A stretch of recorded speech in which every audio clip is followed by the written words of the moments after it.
Hello प्यारे बच्चों, कैसे हैं आप सभी बच्चे अच्छे हैं, स्वस्थ हैं। तो बेटा आज हम शुरू करेंगे अपना नया पाठ्यक्रम जो शुरू हुआ है हमारे देशभक्त क्रांतिकारी हमें इनके जैसा बनना है। चैप्टर 3 यानी पार्ट 3 राम प्रसाद बिस्मिल जी के बारे में। तो चलिए मेरे साथ पढ़ते हैं।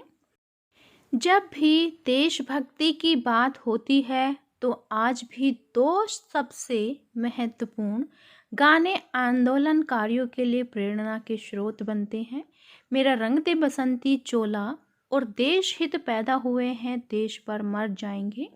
आज भी जब युवा इन गानों को सुनता है तो उसके अंदर देशभक्ति की भावनाएं उफान मारने लगती है।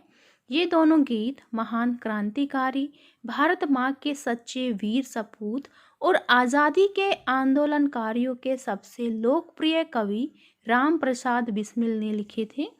जब जब भारत के स्वाधीनता इतिहास में महान क्रांतिकारियों की बात होगी तब तब भारत माँ के इस वीर सपूत का जिक्र होगा। राम प्रसाद बिस्मिल एक महान क्रांतिकारी ही नहीं बल्कि उच्च कोटि के कवि, शायर, अनुवादक, बहुभाषाविद व साहित्यकार भी थे। इन्होंने अपनी बहादुरी और सूझबूझ से अंग्रेजी हुकूमत की नींद उड़ा दी थी और भारत की आज़ादी के लिए केवल 30 साल की उम्र में अपने प्राणों की आहुति दे दी। बिस्मिल उपनाम के अतिरिक्त वे राम और अज्ञात के नाम से भी लेख व कविताएं लिखते थे।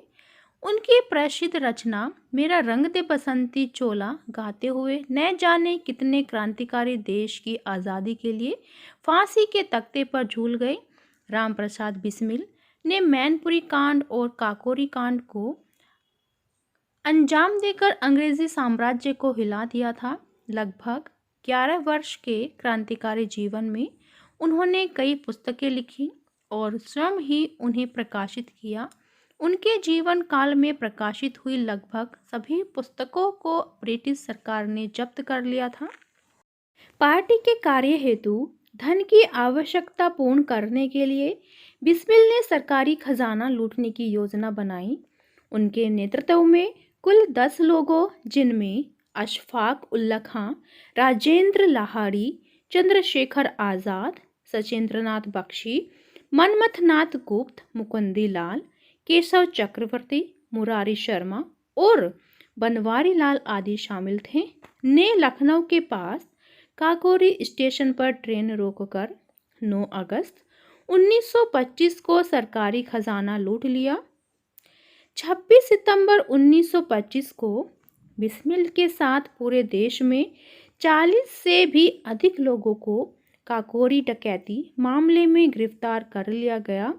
उसके बाद उन्हें फांसी की सज़ा सुनाई गई।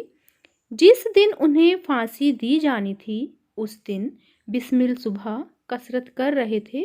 उन्हें कसरत करता देख जेलर आश्रय में आ गया। जेलर ने उनसे पूछा, तुम्हें कुछ ही घंटे में फांसी होनी है, कसरत क्यों कर रहे हो? तो बिस्मिल ने जवाब दिया था कि वे भारत माँ के चरणों में अर्पित होने वाले फूल हैं, उन्हें मुरझाया हुआ नहीं होना चाहिए बल्कि स्वस्थ व सुंदर दिखना चाहिए। ये थे हमारे देशभक्त क्रांतिकारी राम प्रसाद बिस्मिल जी। जो हमारा नया पाठ्यक्रम शुरू हुआ है हमारे देशभक्त क्रांतिकारी हमें इनके जैसा बनना है, हमने इसी से इसको रीड किया है। तो आपको अपनी वीडियो कैसी लगी? सभी बच्चे इसको लाइक कीजिए, सभी अपने दोस्तों के साथ शेयर कीजिए और सब्सक्राइब करना ना भूलें। तो मिलते हैं कल नए चैप्टर के साथ। आपका दिन शुभ हो। Have a nice day. Bye bye बेटा। वीडियो को लाइक कीजिए। Bye bye.